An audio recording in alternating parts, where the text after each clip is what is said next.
Hey guys, welcome back to Young and Unscripted.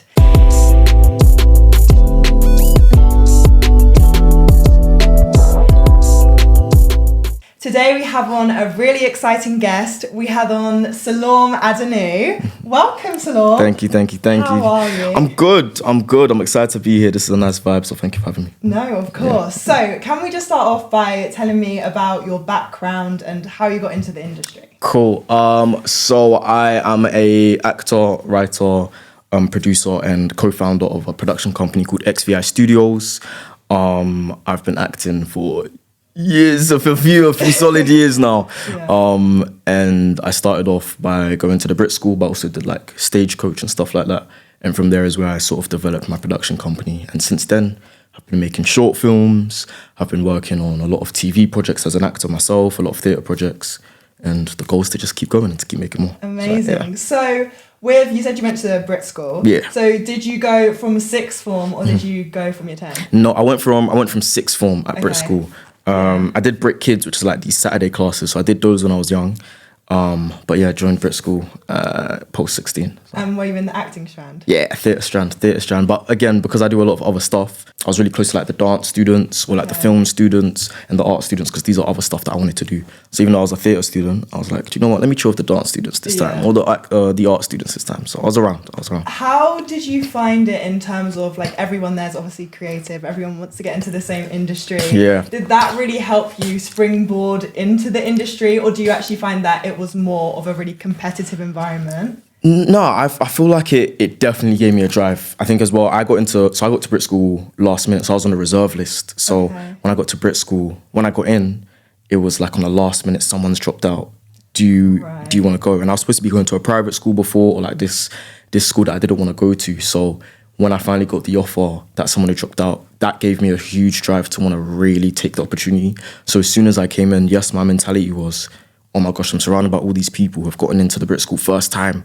What am I going to do? It gave me a hunger to really want to be the best, not just theatre student, but BRIT student, like really take in as much as possible. So yes, I was surrounded by creatives, but I also wanted to work with everyone at the same time and really understand, okay, these are the people who have gotten in, let me learn from them, as opposed to see them as competition. Yeah. So, yeah. What was your biggest takeaway from being at that school? Collaboration. Okay. Collaborate. I think it's so easy to like, especially as an actor, like we all go up for similar roles, or I walk into an audition, I'll see my friends. Yeah. But BRIT School taught me like everyone that you're working with, or everyone you're around, the person that you're sitting next to in class or eating lunch with, they're people you're going to work with further down the line in the future. So it taught me a lot about collaboration and seeing the beauty in everyone's craft. Like there's so many passionate people at BRIT. And to see that passion in someone's eyes about artwork or about dancing or creating films, I'm like, it makes me want to work with those type of people. So yeah, it taught me a lot about collabs. Yeah. Did your collaboration, has that followed through to current day? Do you still work with anyone that you met at BRIT? Nah, but no, I'm joking. No, I do quite a lot. Obviously my closest brother, Marcus Austin, he was in the film strand. Okay. So I still work with him. He's obviously the co-founder of XVI Studios. But outside of that, I've always told, because a lot of my BRIT friends went to drama school and I didn't take the drama school route. So I always told them, as soon as you guys come out of drama school, I'm going to have all the contracts laid out for you. I'm going to make sure you're in this film and you're in this film and you're in this film. Yeah. So my goal is to keep working with those guys, because I like working with people who I actually enjoy being around. Yeah, and I enjoy being around those guys. So yeah, I still do. How comes you didn't go to drama school? Why? Money. Nah. Yeah. I think for me, I'm multidisciplinary. Mm-hmm. So yes, I'm an actor, but I'm a film producer and a director, and I'm a dancer, and I want to do some theatre and movement directing and all of this stuff here. And of course, drama school, it wouldn't give me the space personally to do all of those things, to not just train as an actor, but also make films outside. And I felt like I needed somewhere where I could grow and flourish in the world. Mm-hmm. And so for me, that was going on set, learning on set, failing on set, going to events. I felt like that was what I needed, because if I'm stuck in a classroom, I don't know, I think that hinders the type of person I am. I like to be busy, I like to be about. And for me, drama school wasn't that route. And I think it is for other people, but for me, I needed to be in the world of the creative arts, and I couldn't just have that at a school. Yeah. And it's funny because I did apply to drama schools, And I did get in.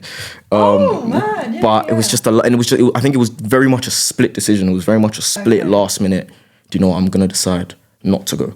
Just because, if I went, and there were great schools, but if I went, I wouldn't have been able to do the stuff that I'm doing now.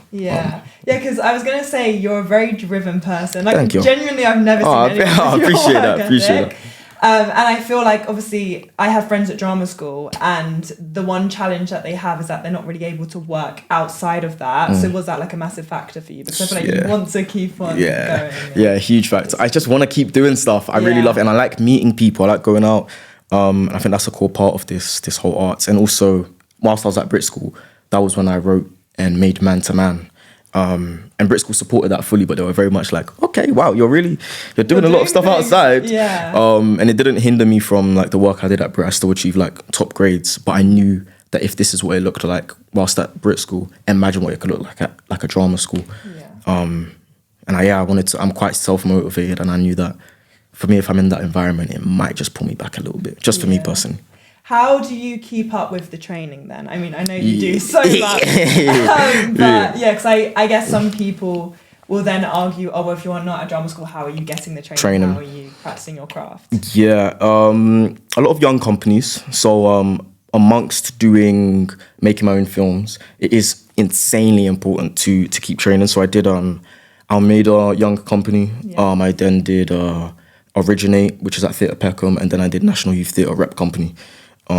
Just because for me, I think it's a disservice as an actor, because that's what I am first, as much as I am all of these other things. But as an actor, I always look at it as if I go on set or if I jump in front of the camera or on stage and I don't know what I'm doing, I don't know how to use my voice, or I don't know how to hit my mark, then I'm doing a disservice to myself. And so if I'm not going drama school, stuff like I'll meet a young company where I can be around other creatives who are raw talent, and learn from them in this part-time environment. That was my way of training. So do you prefer young companies as opposed to the one-off short courses then, I feel like? The one-off, like the one-off kind of workshop lessons that you Yes. Like, and don't get twisted, I did quite a lot of other like one-off stuff and workshops. I think young companies, like I think MIT as well, MIT Rep was the strongest one for me, because I said, wow, now I'm really growing.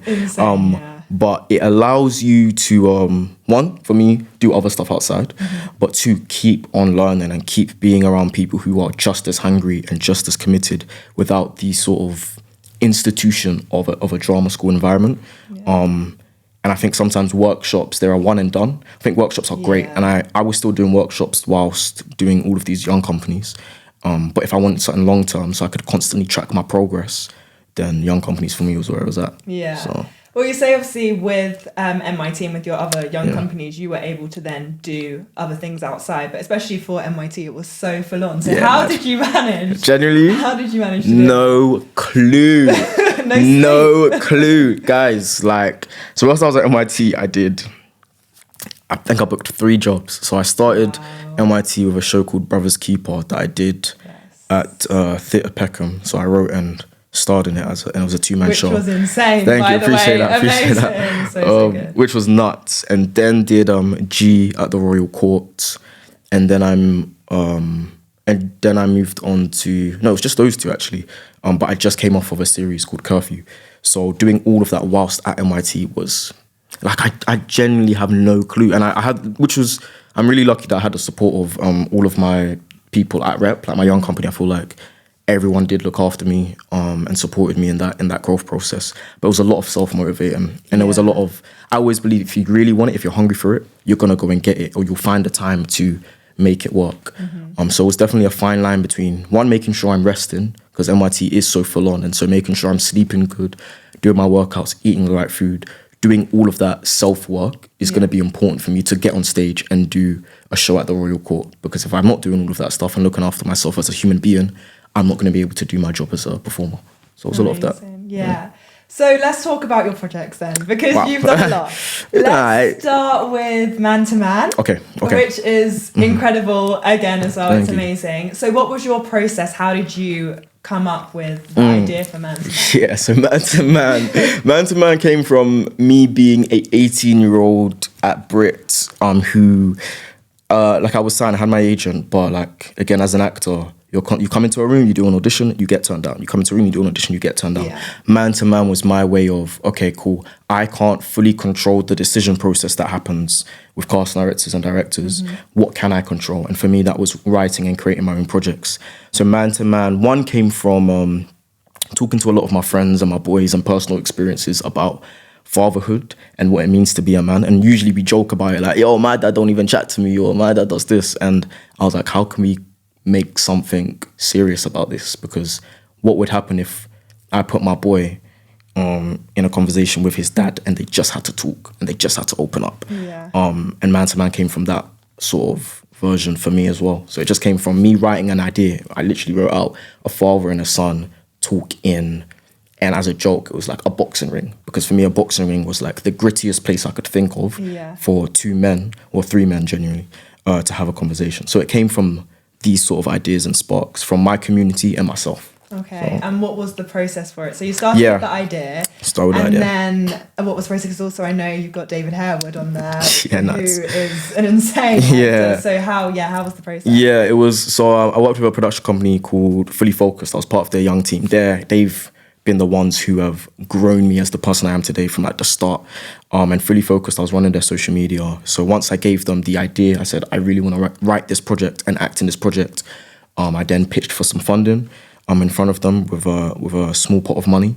And then we managed to, after pitching the idea, I do my pitches with a deck or a treatment, which is like a visual document that has your log line and your synopsis and your characters. And I like to pitch with a little bit of fun and games. Yeah. So once I pitched the idea to them, got the funding for it, then we said, okay, cool, who do you want to act in it? And I said, me. And then they asked me, who do you want to play your father? And I gave a bunch of A-lister names, which I won't say, but a bunch of sick A-lister names. And Fully Focused were like, do you know what? I don't know. But for me, my thing is, if you don't ask, you don't get. Closed mouths don't get fed. 100%. So sent it to David Harewood, who was top of my list. And he got back. And he was like, I want to meet the person who wrote the film. I don't think he was expecting an 18-year-old kid from Croydon. Yeah. But he came, he sat in front of him like this, pitched the idea to him, and he was like, I'll do it. And I was That's like, amazing. okay. So the process was very much going from a small idea from conversations with my friends, writing out a small log line, and typing up a script that I was doing whilst at BRIT School, making a deck and a treatment, pitching it to Fully Focused, who I already had a connection with, getting the funding, and then Holler and David Harewood. Now, it's not that straightforward. There was a lot of L's and a lot of late nights of just writing and creating, but eventually I got there. What was the hardest part of the process? Was it the script writing? Was it the acting? What was the hardest? Man to Man was my first script. So that was the first script I ever written, which is insane. But yeah, that was the first script I ever written. So I think the hardest part was writing something that was so personal to me. Yeah. And then obviously working with a professional company like Fully Focused and trying to, I think for me it was a lot of understanding that a lot of people have different opinions on it. So there was a lot of the script process. Like I had my first draft and I said, this is it. This is the draft. This is the one that's gonna be the finished film. But then the director and the team at Fully Focused, which was great and it was perfect for me, gave me a lot of feedback on the script. Because I think when I first wrote the script, it was very much from the perspective of my character. Right. But a good script, you need to be rooting for all of your characters in some sort of way. So I think the hardest part was going through all those script drafts and understanding that your final draft might not be the first one you submit. And it might not even be the one that's a day before the shoot. It'll be the one that you just create on the day. Yeah. That was hard, but... Yeah, I feel like I'm going through that process at the moment with my play. Yeah. And we've just finished our first draft and we're like, okay, this is it. Yeah. No, it's not. It's not. It's not. And that's okay. That's okay. How did you find acting in it? Because obviously you were so close to it. You wrote it and you were acting it. Did you find it hard to sometimes be objective with it because you were so emotionally invested in it? I think the acting came quite naturally. I really trusted the team. Like Sharo's the director. I really trusted him, and having Marcus from XVI, like it wasn't an XVI production, but Marcus as the producer on the project, as well as some of the team members at Fully Focused, it meant that I had a team around me that I trusted and supported me.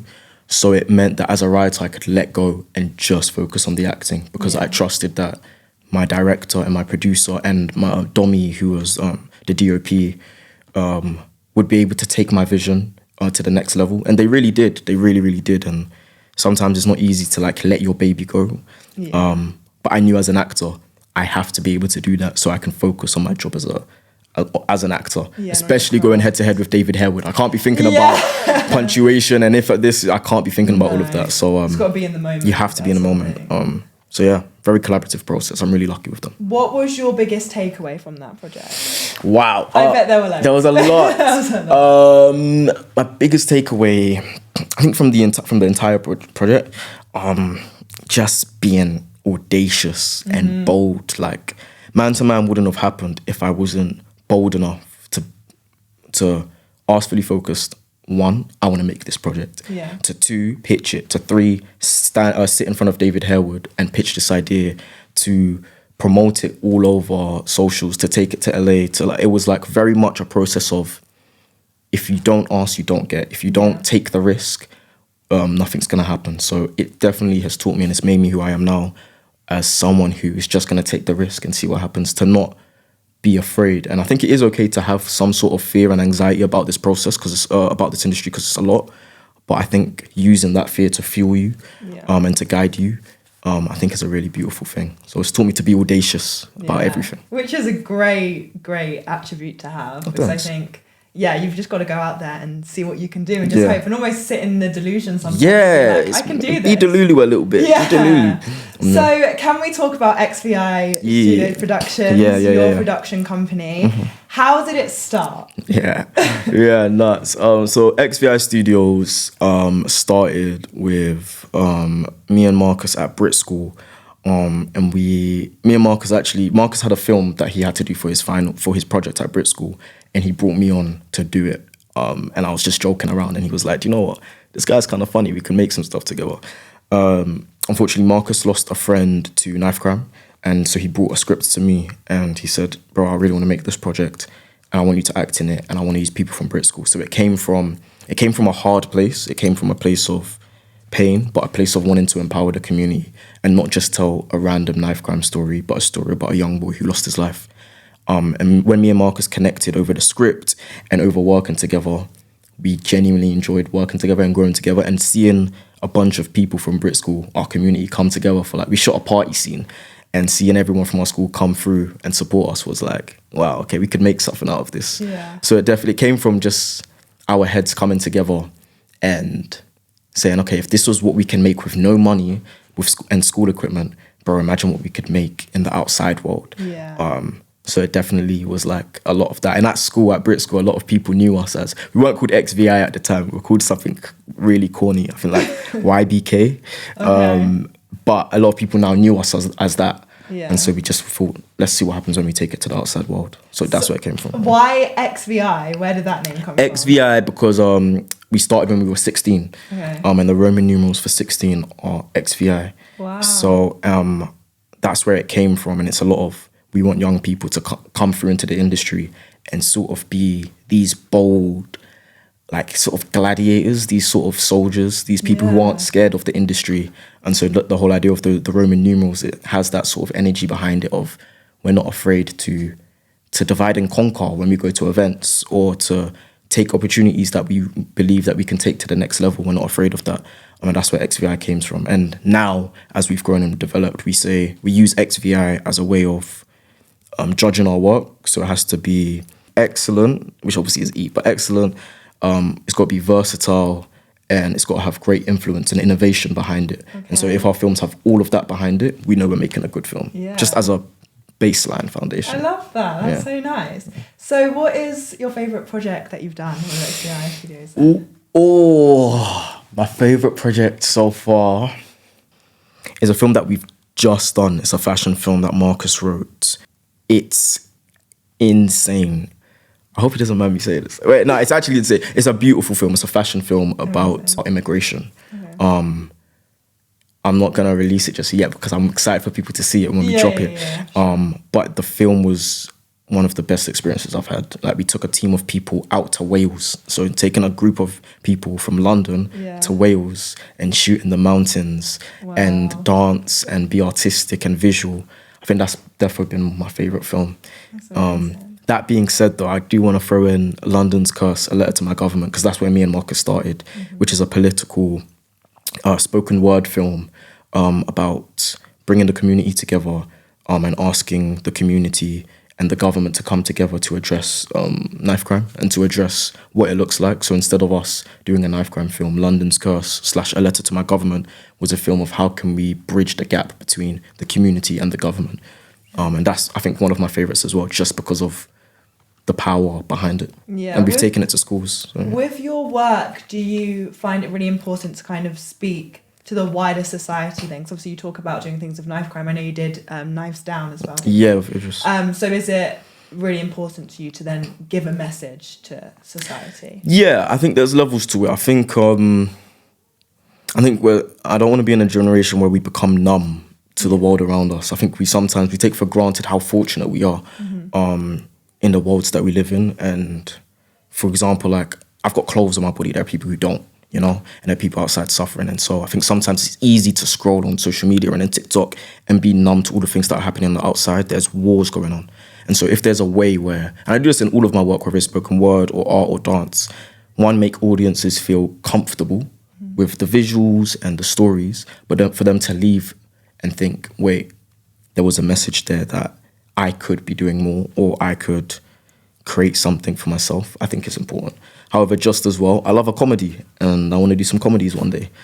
So there's levels. There's therefore a balance of not allowing our audiences to feel numb when they see our work and to just sit back and relax, but for them to get up and want to do something. So. Can we talk about your spoken word and how you combine that with dance and with movement? Yes. So spoken word. I do spoken word with crump and a lot of crump and popping and hip hop. And that came from a first piece I wrote called It's Not That Deep. And I first originally did that piece because I was going through a lot in my life as a person. And I think it's important for me to speak on it because I think sometimes, especially on social media, people can see one version of Sel that's busy and working. But it comes with a backlog of me wanting to provide for my family or wanting to have a better life for myself and for my siblings. And so I had to do a lot of that work, and being 16, having that mentality was a lot for me. So at BRIT School, they put me into therapy, which was great, and I loved it. It was, I think, one of the most opening experiences for myself. I grew so much, and in the therapy session, I couldn't get my words out. Like, I couldn't speak. And my therapist at the time, she was so amazing, so beautiful, and realized that I'm someone who's quite big and bold. And so in this one session where Sel can't speak, it was very difficult. So she moved like the chairs and the sofas out the way for me. And she just said, put on a song and dance and get it out. Wow. And whilst the song was moving, I started to speak, but I'm crumping and popping at the same time. And it was this beautiful experience of connecting my body to my voice. And I just felt like that was really powerful and opening for me. So now when I do spoken word, it's very much that thing of my voice and the stories that I'm telling in my spoken word say one thing, but my body's telling a completely different story that audiences can start to be like, wait, what's going on here? So when you see the spoken word saying, I'm fine, it's not that deep, but my body is telling you a story that it is that deep. What does that look like on stage? So that's sort of been why I combine it. I feel like it works so well, and it is so powerful. I remember when I first watched you at the Kingdom. Nice. And I just remember being there with my friends, and we were all like, what? Like, this is actually insane. Appreciate that. Honestly, it was breathtaking because I'd never seen anyone do something like that before. And also so beautiful that it didn't just come from like, okay, this is an idea, let me just try it out. It actually came from something more deep-rooted, which I think is incredible. So then if you say your body tells a different story, so is that always improv then, or do you know what you want to do with it? It's always improvised. I think it's always improvised just because when I was in that therapy session, it didn't come from trying to choreograph and look pretty. And I think sometimes when we go on stage, we want to do, or on screen, we want to do performances that are clean and pretty and have a count of 1, 5, 6, 7, 8. Yeah. But my style of movement, I want it to feel like it's just coming from raw emotion and power and something deep rooted. Like, we all, as performers, we all have some sort of creative spirit inside of us that wants to come out. And so I never try and choreograph any of it. It's just whatever comes out. And if it's messy, it's messy. And if it looks good, it looks good. And if it doesn't, it doesn't. And that's okay, because it's coming from, I say me, but sometimes me, sometimes the character, whatever it's going through. So yeah, it's never choreographed. How does that work then? Because obviously with Brothers Keeper, you did the same sort of thing, but there was 2 of you. Yes. So how did that work? Yes. Now with Brothers Keeper, that was a little harder. With Brothers Keeper, we wanted to keep the element of surprise with the movement. So the movement did start off choreographed in terms of me and my co-star Ntonga. But obviously he's behind a sheet. Yes. So he can't see me, but I can sort of see him. Yeah. So we had to obviously choreograph so that if he needs to like pull my hand with the sheet, like puppeting me, I need to know my hand goes up on this part and up on this part. So with Brothers Keeper, we had to start to choreograph just little moments where we could be in sync. But what was really useful is that me and Tonga, during rehearsals, we'd do a lot of dancing together. Okay. So we started to know how our bodies can move. And that sort of helped sync us up. I call it Bluetooth. It sort of synced us up. Would you say you two have a similar style in terms of working? Did that help a lot? Or is it completely different? Interesting. Yeah, I think we got similar styles in terms of working, but different movement styles. Like Tonga can flow and he can move and he's got this flow in his body, whereas sometimes I can be a little heavier and I use a lot of popping foundations. But we're both very driven people and we're both very big personalities, and I think that didn't clash. And also, again, same with Brothers Keeper, everyone was really open in knowing that this is Sel's story, this is his sort of vision for it. How can we support it? Yeah. So yeah, I was really lucky to have that team who helped supported me in that. So big up the team. How did that happen? How did Brothers Keeper come to life? The Brothers Keeper came to life because I wanted to tell a story about grieving a brother, but set inside of a party. So I'd lost my brother, my oldest brother. I never met him because I was born later, but my mum always talks about him. Yeah. And it's strange because it came from a place of thinking, okay, I've never met this person before in my entire life, but I miss them. Yes. And I want them in my life. Yeah, but I've never met this person. Yeah. I've never met this person. I don't even know this person. For all I know, I'm the older sibling, but there's a constant feeling of there was someone before me who I'm grieving. Yeah. So it came from that place and wanted to express that. So with having those thoughts, again, I like to write them down on a piece of paper or move with them and see what comes out. And Brothers Keeper just came from, okay, cool, what happens when I invite an audience of people to come and celebrate a huge surprise birthday party for my older brother and make them feel like they know him, even though they don't. Yeah. I mean, it's this idea of like, we've invited audience in, we've told them to sit down and get comfy and have some jollof rice and celebrate my older brother and talk about him. But really and truly, you know nothing about him and you're not connected to him and you've not checked up on us as a family, or you say you know me, but what's my favorite color? When's my birthday? Right. When was the last time you said, how are you? And it came from that. It came from feeling for myself of grieving someone even though I didn't know. How can I make the audience feel a similar sort of way? Yeah, it was honestly a really touching story. I remember the balloon bit. The balloons. That really got to me. It was incredible. And that got extended as well, didn't it? It got extended because, the audiences were really loving it. We are hopefully coming back. Really? Hopefully, but we'll see. Gosh, no, it has to. We'll see what happens. But if it does, get your tickets. Okay. If it does, we'll see. Get your tickets if it does. Which should be really cool. 100% get it because it's insane. Yeah. So obviously we talked about a lot of your own work then and what you've created. So let's move on to things that you've then been a part of, like G at the Royal Court. Yes, yeah. How did that happen? Did you just audition for it and then did that? Yeah, just auditioned for it, which was nuts. It was weird because so before G, I was working at the Royal Courts on For Black Boys. Right. I was working on For Black Boys as the outreach coordinator. So I was the guy giving people free tickets or going to schools and doing talks and saying why they should come to For Black Boys. So I was actually at the Royal Court at a desk originally. And as soon as I finished, then the audition came for G. And I was like, oh, okay. So it was weird coming into this audition in this same place that used to be my office. Yeah. Now on the other side as an actor. So when I auditioned, there was a familiarity of the building, but obviously not to Monique, the director, and Tiffany, the writer. So yeah, just auditioned, did a self-tape, did an in-person audition and just had some fun. And I feel like sometimes the thing is with auditions, people get a bit nervous with it, but I feel like we just go in, be ourselves. If they like it, they like it. If they don't, they don't. And I just got a call from my agent saying, yeah, you got it, boss. Amazing. What was your reaction? Honestly, I was insanely excited, but at the same time, I was at NYT. So it was like a mix of...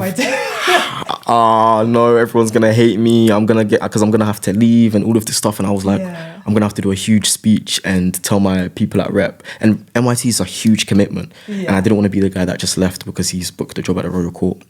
So I was excited but stressing out. Like my agent actually called me whilst I was at NYT. Okay. So it was on lunch break and he called me.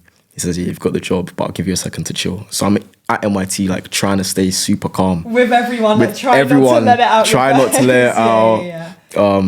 But we made it work. How did you make it work? Did you just kind of go to rehearsals? So I spoke to the head of NYT, Anna Nyland, who is an amazing human being. I love her so much. And she supported me so much. Like, that woman is amazing. And I just spoke to her truthfully. I said, I've got this job at the Royal Court. I love NYT and I love rep and I'm grateful for the opportunity that I've had here. How can we make it work? Luckily, rep has a break in August and G was in August. That's so like the alignment, I said, God really worked, but the alignment literally was perfect. Wow. The only tricky part was I'd have rehearsals whilst at rep before and when we come back from the break in August. So like I'd be rehearsing for G, but also coming back to NYT to do work. Okay. And then whilst G was on, I'd be rehearsing at NYT for one show, for our show that we're doing, which was War of the Worlds, and from 9 a.m. to 5 p.m. And then I'd leave early to go and perform G at 7 p.m. So like I was, at NYT in the day, at Royal Court in the evening. It was back and forth and back and forth and back. It was crazy. Yeah. It was nuts. But it was really a powerful experience for me to experience something like that and how I can look after myself. And I remember when I told my cast at NYT, one of the first things someone said, her name was Laura, was one of the people there, was how can we support you to make sure like you don't burn out. Yeah. And just to have that, just to hear someone say that was really, really sweet. But yeah, G was sick. Do you find that you almost burn out, always on the brink of it? Like just on the Getting close. Each time? Or are you quite good at managing your time? No, I've burnt out before, man. Right. I burnt out when I was 17-ish. And this was when I was working on sets at BRIT School. And I live in Croydon. Mm-hmm. So, but I would always lie and say I'm just like somewhere closer to South London. But because I didn't want to go on set and people to be like, oh no, he lives too far, don't bring him on set. Right. So being someone who had to trek like 2 hours to a shoot, the shoot finishes at maybe 9, 10, and then 2 hours back, it's 12, and now it's 12. But I've got to wake up for BRIT School. It was insane. It was a lot. So I've definitely burnt out before, just because being a young creative, I really, really wanted it. And I'd put anything, including my mental health and my body, at risk to do it, which is a mistake. But I'm glad I had that experience because now I know where my burnout point is, and I know now when I'm getting close to it. So yes, even though I'm active and I'm out here, I'm also actively thinking, how tired am I? Yeah. Do I need a break? Do I need some sleep? Sometimes I'm like, okay, I'm going to get 4 hours sleep today. That's fine. Can I get 8 hours, 10 hours later on tomorrow? So yeah, I always get slightly close. And I do think there's, personally, I don't know if this goes for everyone, I do think there is an element of, I like to squeeze as much of myself out as I can without risking myself, without hurting myself as a person. But if I really want to be great and give my all to some sort of art form, I do not want to burn out, but I want to give as much as I can in that moment. And if that's 80% one day and 60% one day or 100% another day, it's just about being aware of that so I don't burn out again, because that sucks. So, so it's all about balance. And knowing that, okay, if this doesn't work, then I can pick it up on another day. Yeah. So then going back to G, so what, again, was that, and I'm talking a lot about processes, but what was that process like? And was it your stage debut? Yeah. Apart from obviously stuff that you'd done. Yeah, this is my professional stage debut. Yeah. G. Yeah, I was... How was it being your debut? Like, how did you feel for that? At first, pressure.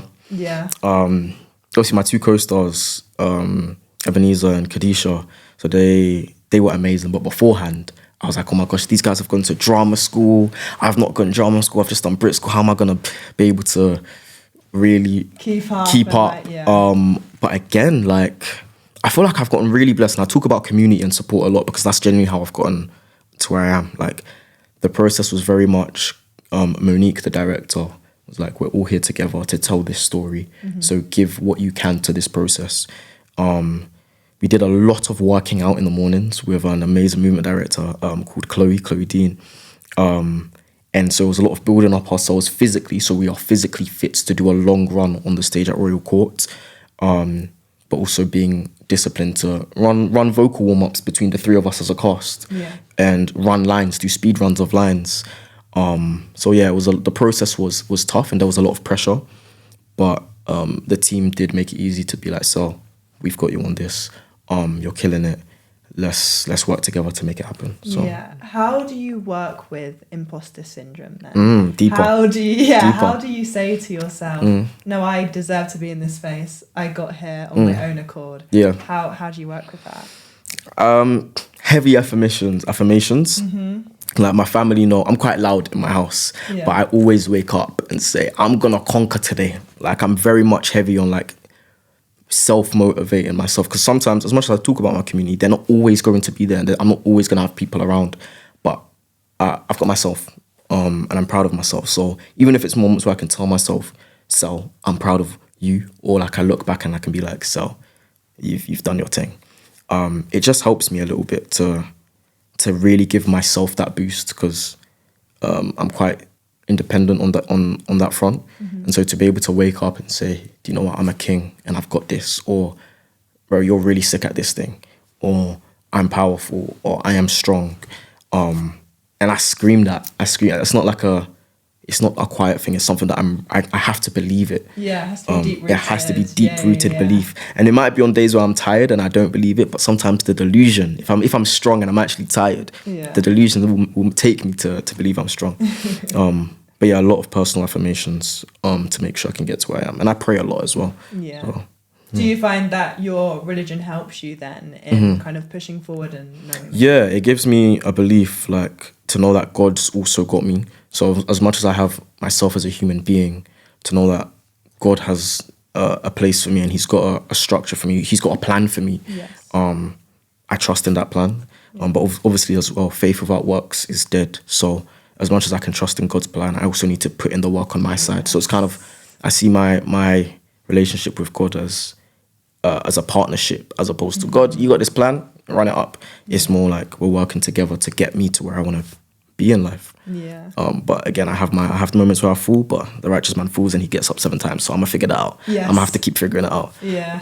So yeah. How do you work with rejections? Because obviously you've done so much, and as you said, like, obviously from an outside perspective as well, like, it just looks like you're constantly working. It's like, nuts. You're constantly Fair doing enough. it. Fair enough. Like, also, how does it work for you? Because I know that obviously with all of those yeses means that there must have been them no's nuts. Yeah. How has that journey been for you? Because I assume at the start, when you were back at BRIT, oh my gosh, another no. Now I assume it's sort of become part of the routine, which I feel like for me, that's especially what it's been. I've been like, recently, I'm like, okay, yeah, it's another no, but it's okay. It means that I'm one step closer to a yes, and it's part of it. And it's so interesting because I think that people outside of the creative industry, when they hear that you've got a no, they're like, oh my gosh, I'm so sorry. Yeah. And I'm like, it's okay. It's all right. It means a yes is coming. Yeah. How do I deal with rejection? Cry? No, I'm joking. It's good to cry. Though. It is good to cry. It is. It's useful.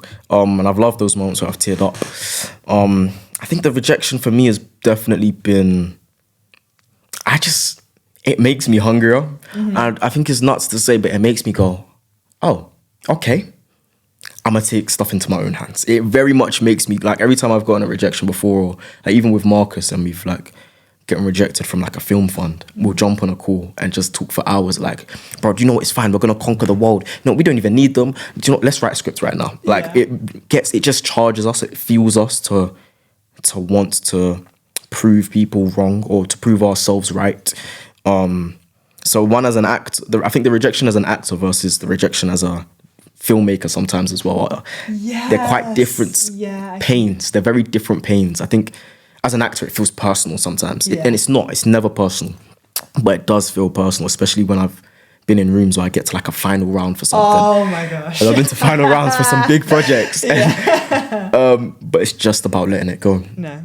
And it's just about being like, you know what? That's fine. That job is not for me. Yes. But I'm going to go write my own version. Or I'm going to go write my own style or my own thing. Now, as a filmmaker, it's very much like me and Marcus used to get rejected because we were these 17, 18-year-olds who wanted to make huge sci-fi movies or horror movies or comedy movies. And people would be like, bro, you're 17. What are you talking about? And it just made us want to go, watch this then. Watch this. So every time we've got to know, it's been like, watch this. Watch this. And that's been our motto. Like, anytime someone turns us down or says you're too young to do this or you're not experienced enough to get this project or to do this, we'll go, okay, watch this. So yeah, it's a lot of that. Would you say then that your biggest enemy in the industry then has been your age? Because I know sometimes you don't like to tell people my age. Yeah. I remember that so specifically when we were at MIT. And you're like, I'm not telling you guys how old I am. Yeah, I used to. I'm very much like. Do you know what my thing was? Especially when we started was, because we were these kids come into big rooms, asking for big money. And people go, how old are these guys? But now it's very much like, do you like the project? Do you like who we are as a company? Do you like what we stand for? If all the answers are yes, then why doesn't my age matter? What do you want to know? Now, so I think it was definitely a block for us at the start because people see young and think inexperienced, or not ready. And to be fair, we weren't ready. And I'm actually glad that we didn't get all of those yeses at the start because we weren't ready. But yeah, the age was hard at first. But now I flip it. Now I go, okay, cool. I've done this project with Idris and Man to Man and this BRIT School project, etc., etc., etc. And I'm 22. Yeah. So it's kind of like now flipping it and going, okay, this is what I've done at my age as a young person now, as opposed to I'm 22 and I've done this, and this. Because it's the way people's minds work. Sometimes they don't really take it in. But yeah, at the start, the age, it really fumbled us. But I think the pro of being young is that we were very naive. And I think naivety, I think it's great sometimes because it makes you look at the world with a positive outcome of, I fully believe that we can do this. Rose-tinted glasses. Yeah, it's really much like, I fully believe we can make this film with no budget and smack it out of the park. Yeah. And it gives us that hunger to believe it. And so it means that sometimes when me and Marcus are on set, we're like the guys who are like, guys, we can do this. And everyone's like, can we? So yeah. Yeah, my mum said that to me the other day actually. She said that I've really changed her perspective on the world. Yeah. She was like, it's actually mad because I can't remember exactly what happened, but there was a situation and she kind of said her opinion on it. I said, oh, but look at it in this way. Yeah. And she was like, you know what? I never would have thought of it like that, but you're so right. Yeah. And I was like, you just got to believe sometimes. You have to believe. You have to believe you can. Like, we just have to, like, especially in this industry like this, it's hard, guys. It's actually so hard. And so to just be negative, it doesn't help you. And it's really useful to have moments of anxiety and fear and moments of doubt. Like I have moments where I'm like, I'm writing something and I'm like, I don't even want to make it anymore. And that's okay. That is okay. It's fine to take moments to step away. But I think those moments of belief where you're just like, I fully believe I can do this. Yeah. And I fully believe I can tell myself I am great at this thing, or I am going to be one of the best, or I am going to be the best version of myself. It helps you get there. Yeah. So yeah. Have you ever had a project then that you've started and then just completely discarded, or have you always taken a break and come back to it? Yeah. I don't think completely discarded. I think I've I've definitely written a lot of projects, and been like, do you know what? Right now is not the time for me to do this specific project. Yeah. Because of funds, because of maybe the project's too big. Like I've got a slate of feature films and series that I want to make, but I can't make that right now. And I'm being aware that I can't make a series at the moment right now or a feature film. That is okay, but I know I can after I make a few shorts or after I get the right people around me. So I always have a bunch of projects, and some that are like half written and some that are fully done. But it's not about discarding them. It's about knowing, okay, this one might not be for 2024, but maybe in 2030, let's get that one made. Okay. Or maybe in like 2040, drag. Maybe like 2027, let's do that series. Or 2028, let's do that feature film. It's about having them there and being like, one day these are going to get made. Whether it's from myself or sometimes if I just want to give this script to another young director to make or a young producer to make. Some of them I'm like, what can I also give back to the community? Because it's also a disservice having these ideas that I believe are sick, and I'm not getting made. Yeah, no, 100%. So do you think it's really important to work with a lot of young creatives then? Is that your priority? I think a mix. I think it would be naive of me to also say just work with the young people and just work with people around, because you need people who are older and more experienced, who know what they're doing, and to also open the door for you. Because I could have easily been that 16-year-old who'd been like, bun old people, bun everyone who's at the top. We're just going to do it ourselves. But I've had a lot of mentors like Kobe Adom and Purcell Ascot and all of these people who have opened the doors for me to rooms to come through and shine. So yes, I work with a lot of young people on my setup. I say young people, even though I'm like a young person. But I work with a lot of people my age for sure. But it's also about working with people who are more experienced than me or who are better than me. Because if I'm constantly around people who are the same as me, I'm never going to grow. Yes. They always say don't be the best in the room. Don't be the best, don't be the smartest person in the room. Always be someone you can, that's open to learn and who's curious. What I just love about working with people who are my age though is just sometimes you need that naivety. You need people who are like ready to just fully believe in the thing. Whereas sometimes I think with the older generation, they've been through it. Or the older creatives, they're tired. And I hear it, I see it. I said, fair enough. So it's a balance for me. It's a balance. With collaborating, you obviously collaborate a lot with your friends, not just young creators, but just people who you know. How do you find that? Do you find it tricky or do you prefer it? Ooh. It's a hard one. That's hard. And people have mixed opinions. I hear it. It's a mix. I mean, the thing is with like an XVI set is we're here to get the work done. Yes. We're here to get the work done, but we're gonna have fun though. We are gonna have fun, but we're here to get the work done. And so the friends that I bring with me on set are usually people who I know are still hardworking and still very driven. Like I'm not gonna bring my friends who are always just partying to a set because it doesn't make sense for the vibe, and they might not understand it or they might take us back a notch because again we know on set time is money. So it is a mixed bag because like I love working with Marcus. He's a bit of a nutter, but I love working with Marcus. But then again with other experiences we've definitely had moments where we're like, oh my gosh, how did you forget to do this thing? Like how? Whereas I know if I was working with someone who was maybe a professional at that job, they would have done it. So it is hard because it's a balance of working with people who are inexperienced, who might be inexperienced in a field, maybe. I think in short, I am lucky enough that the people or my friends who I bring on set or who I work with or collaborate with, they all know what we're on. And XVI, we've got a set of rules of like, are you radical? Can you be transparent? Are you ambitious? And if you can bring that to set, then yeah, for sure, come on set. But don't come on and we're just cracking jokes the whole time. No, absolutely not, It's always balance. I think balance is everything. Can you be a brutal person? Like, are you quite brutal? Are you like, guys, come on? Or are you the type of person like, oh, that's my friend. Like, that's my boy. I have to ask them. Do you know what? I'm quite the vibes person on set. Okay. But I have been like known to like when I do writers' rooms, for example.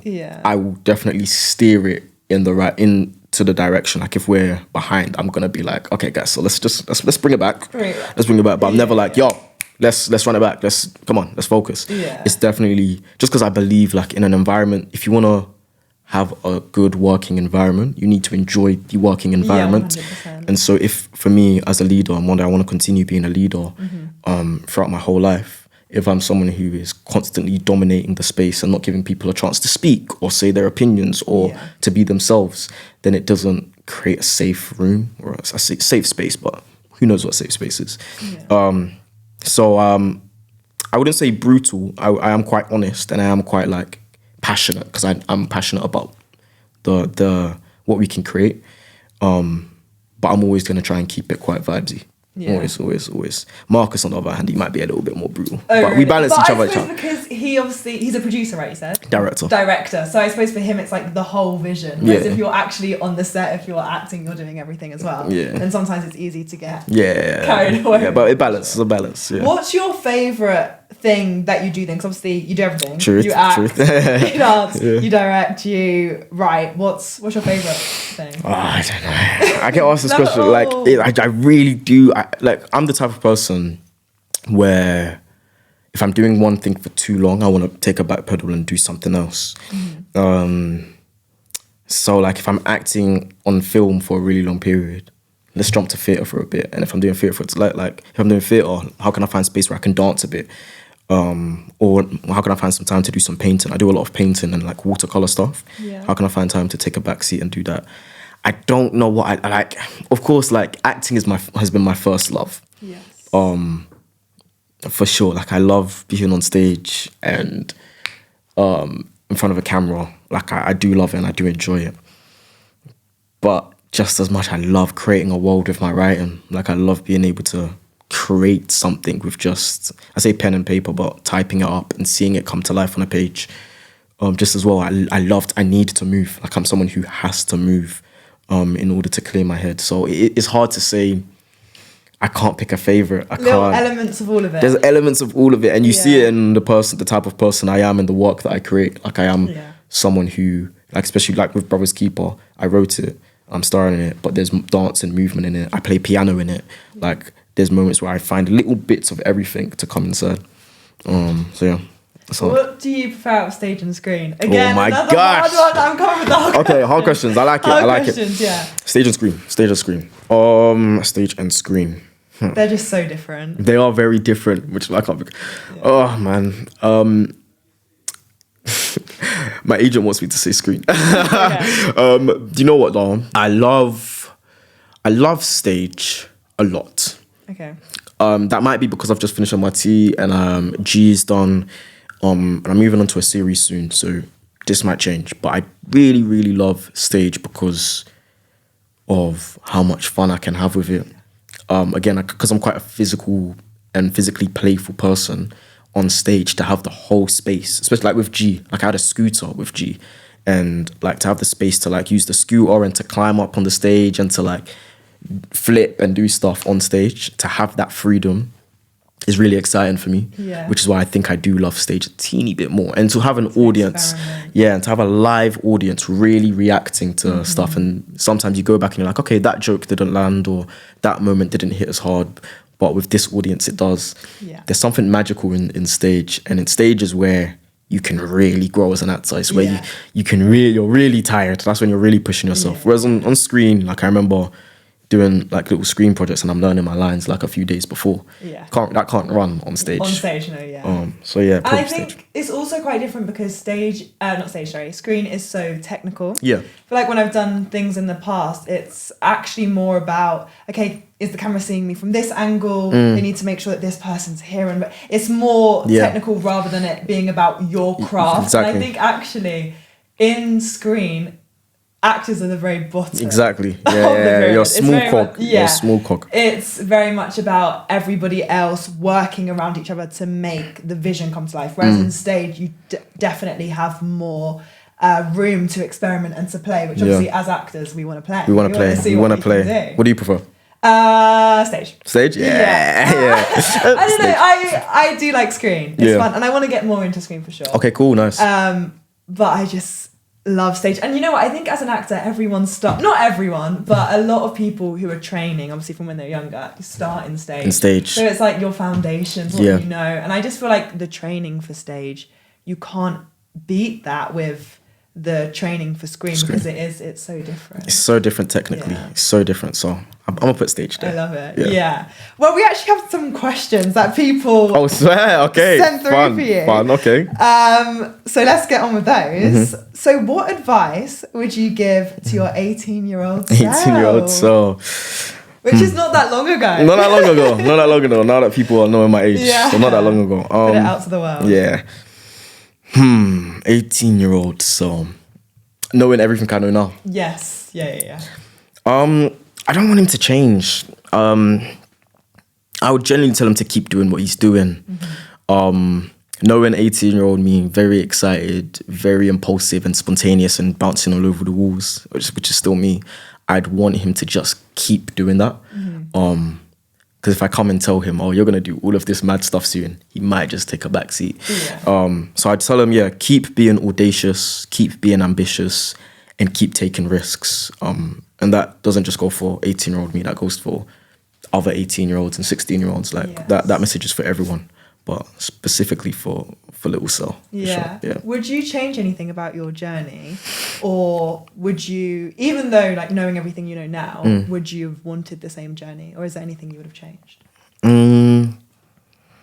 don't think I would have changed anything. Like I've taken L's. And it is nice to know that people think I'm active. Like, and I am active, but it comes to be, I think sometimes it's important. I want people to know that if you think I'm that active, think about what is going on underneath in order for that to happen. Like it has been so much sleepless nights or like sacrificing, or sometimes like there's times where I'm like, I just want to sit back and be at home, or I want to spend time with my siblings or with my mum.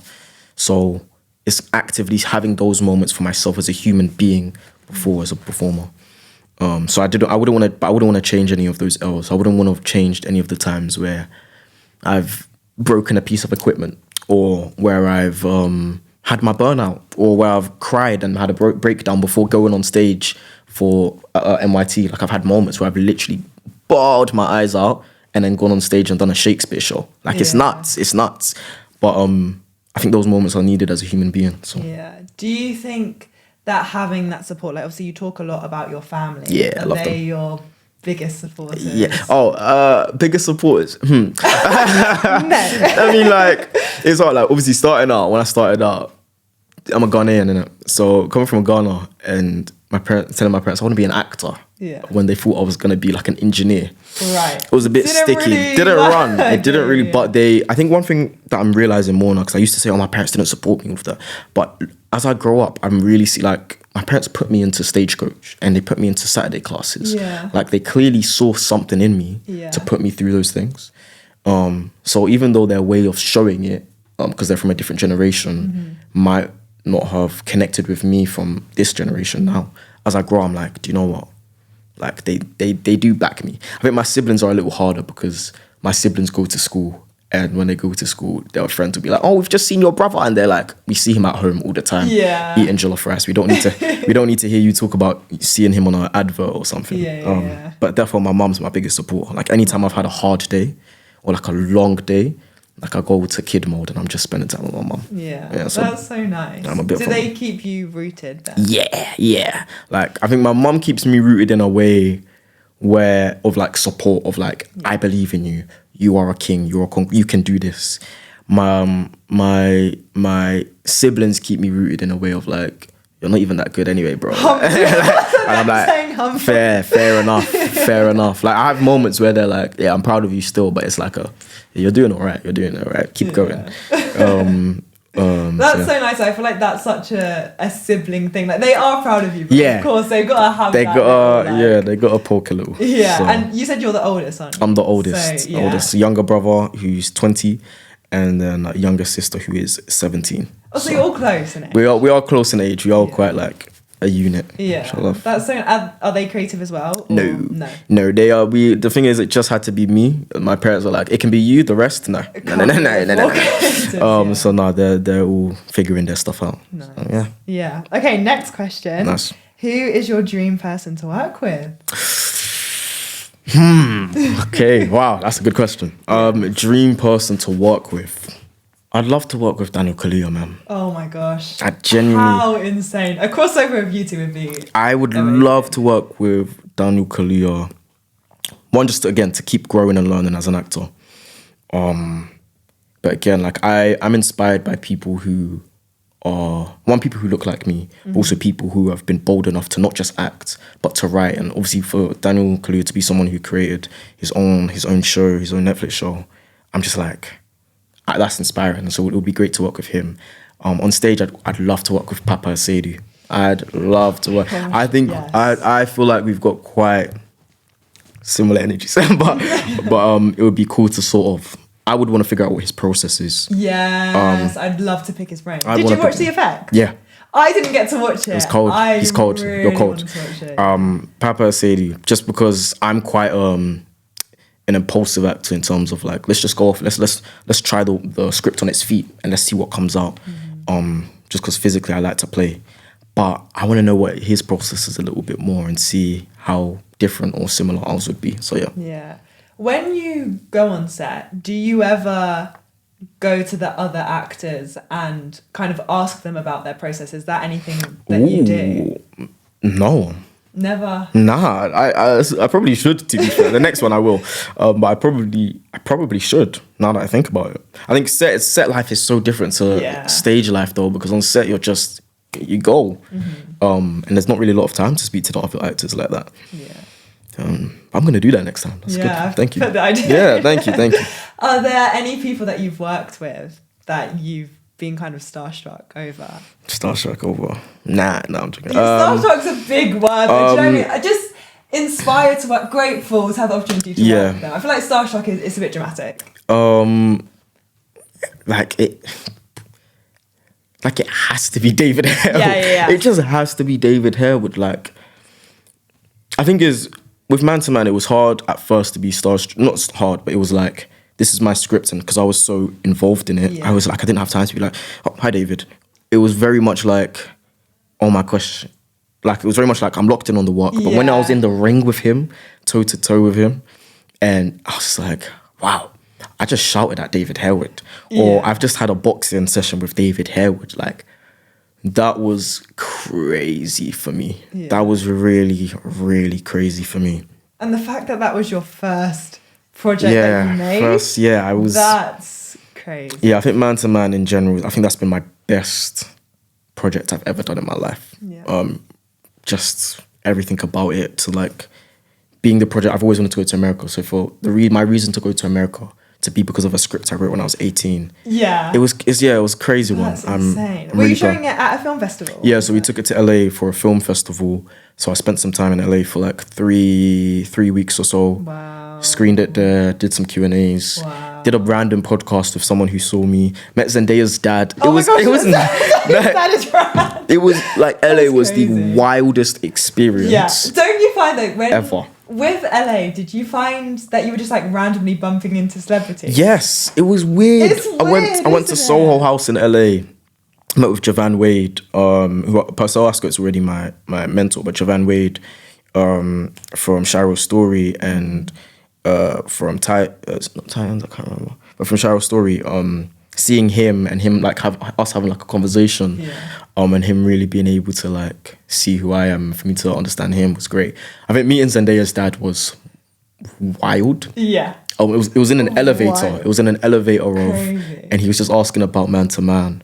But do you know what the thing is? I didn't know it was Zendaya's dad until I was gonna say, do you know? No. So we're in the elevator and he was like, I want to do an interview with you, and all of this stuff. And at the time I was tired because I've been doing questions all around LA.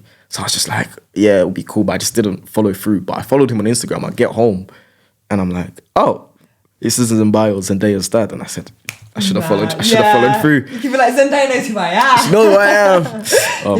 Yeah, nuts. LA was the best. Best. So yeah. Has that been your most? Was that like a wow moment for you when you did your project? Like, was that the best thing that you kind of? Yeah. Obviously, not gone out of it because the acting and the experience and everything you learned. But in terms of, wow, this is my job. Yeah. No. Or was that probably? That was the best thing in my life. Like. It's deeper.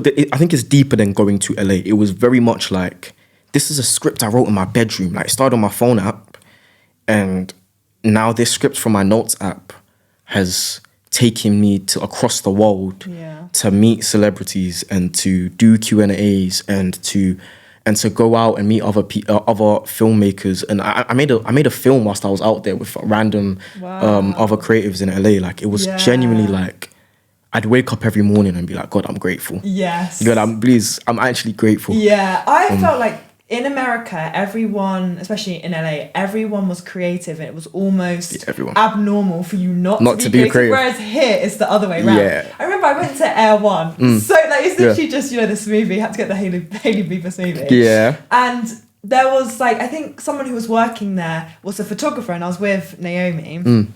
And they were like, oh my gosh, like, are you guys models? Like, we're photographers. Like, let's link up, let's do a shoot. Yeah. And I was like, I'm just getting a smoothie. Like, this is so crazy. I was like, this is actually mental. Everyone was creative. Yeah. Everywhere you went, and I loved it. Yeah. I really felt like I was thriving. Same. I loved it. Yeah. Oh my gosh. It's the place to be. Yeah, I'm going back there soon. Yes, definitely. Okay, so what is next for you? Ooh. Yeah. Scary question. Scary. So I'm doing a Sky series next. So I'm actually leaving for Wales in a week. Okay. So I'm gonna film a Sky series called Prisoner. I'm not sure when it's out, but it's the cast is like insane. Like, we have Leonie Benesh, Tahir Rahim, Zuko Hoyle. Like, we've got these amazing actors, and I'm like this young brother from Croydon who's starring with them. So yeah, I'm gonna be filming that up until May, June times. Okay. So I'm gonna be doing that series, and then I will be moving on to a theatre show. Wow. It's called Brother's Keeper. It'll be coming back. It'll be coming back. So this is confirmation, guys. Get your tickets. It'll be coming ready. Back. Has it changed from the first time, or are you not disclosing that information? It's changed a little bit. We're gonna take it up a notch, basically. Okay. We're gonna take it up a which I don't know how that's possible, but okay. We'll take it up a notch. So I'm gonna be doing those two back to back. So we're gonna go from the series, Brother's Keeper, and then XVI. The aim is to create 3 films this year. Okay. So we've just done one. We've got one more comedy that we're gonna be shooting. So we'll do a call out for that soon. But we're gonna be shooting a comedy film, and then one more big community project soon. So a lot, basically. That's what's next. It's gonna be fun. But I'm excited to just get everything moving. Yeah. Get everything moving. How long does it take to do each project, each film? In terms of XVI ones? Yeah. We're spacing it out. So we've just done, the first one was in February. I mean, I say how long it takes, but it can take 2 to 3 months between each. But that's us being ambitiously bold. Like, it should be more, but 2 months is crazy. 3-4 months between each one. Okay. But that's because we're like, let's just do it and let's hit the ground running. Yeah. Are you one of those people who, like, when you start something, you're just all in it, 100%, get it done? But then also, how do you do that? Because you're also doing a million other things at once. How does that work? Yeah, it's hard because I want to give my 100% to everything. Yeah. It is a lot of, like, when I'm on, like, for example, from NYT to Royal Core, it was, yes, I'm giving 100% of myself to NYT, but I'm also aware that I've got a group of people who can help support me, and it's a rehearsal process, so I can afford to I can afford for that 100% to maybe be 80%, so that when I go on stage at the Royal Court, I'm given 100%. Yeah. However, I'm a people person. I like to be around people. When I'm around people, I feel my most ready and energized. Mm-hmm. But it is hard to give 100% every time. Yes. It is hard, and I don't think it's possible. but balance. Yeah. A lot of water. Yeah. Okay, so I think our last question then. So obviously you already talked about your advice to your 18-year-old self, but what advice would you just give to creatives in general, people up and coming, people who want to get into this crazy industry? Yeah, my advice would be take the leap of faith. Genuinely take that leap of faith. I feel like often a lot of creatives have a lot of ideas on our phones or on our notes apps, and we put it down because we're scared to write, or we don't know what to do with it. Write that script, send it to your friend, like work with the people around you. Like really, I think sometimes it's easy to feel alone in this industry, but we're all going through it. We're all going through rejections. We're all going through fear. We're all going through doubt. We're all going through anxiety. But if we're all going through it, then we can hold each other together. So my advice would definitely be take the leap of faith. Collaborate with the people around you, know who you can lean on, and if you feel like you can't lean on anyone, and if you feel like you are alone, then I'd say take the time for yourself. Take time for yourself. So I think it's really important to understand yourself as a human being and to know what you need and what I need. And I know I'm someone who needs rest and sleep. So I guess look after yourself as well as a human being before you put yourself out there as a creative. So those would be my general advice. But be bold, man. Be bold. Like it's time for us to take over. Like the next, it's really time. We are the next generation. It's really time. We are the next generation. And if you don't take that opportunity, someone else will. And by someone else, I mean me. But someone else will. Yeah. So it's time for us to shine. Yeah, it really is. I think let's shine. Let's be audacious. Let's be bold. Let's not be scared. I think sometimes we want to be coddled and we want to be babied and we're sensitive, but I think let's be hungry for it. If you're hungry, go and get food and really go for that opportunity. So I gave like two, like the mother advice and like the heavy and the actual do it advice. Fight for it. Especially in this industry, because it's so oversaturated that if you don't go for that opportunity, then it will just pass by you and someone will take it. And I feel like a lot with this industry, talent's not enough. Yep. You need to have that hunger, because you might be talented, but if you just go off of that talent, there will be someone who is working 10 times harder than you. And I promise you, they will get further than you. Yeah, I promise. Yeah. They'll take it there. So yeah, be aware of that. Definitely. Wow, Selorm, thank you so much for coming on the podcast. I've had so much fun. Yeah. It's been so insightful to listen to you talking about your journey, your ambitions, and it's just been incredible. So thank you. Thank you. You killed it. You've been an amazing host. Thank you, and good luck for everything in the future. It sounds like this year's going to be insane for you. Yeah, it's going to be fun. it's going to be fun. So appreciate it. Well, we will see you next week on Young and Unscripted. Bye, guys. Peace.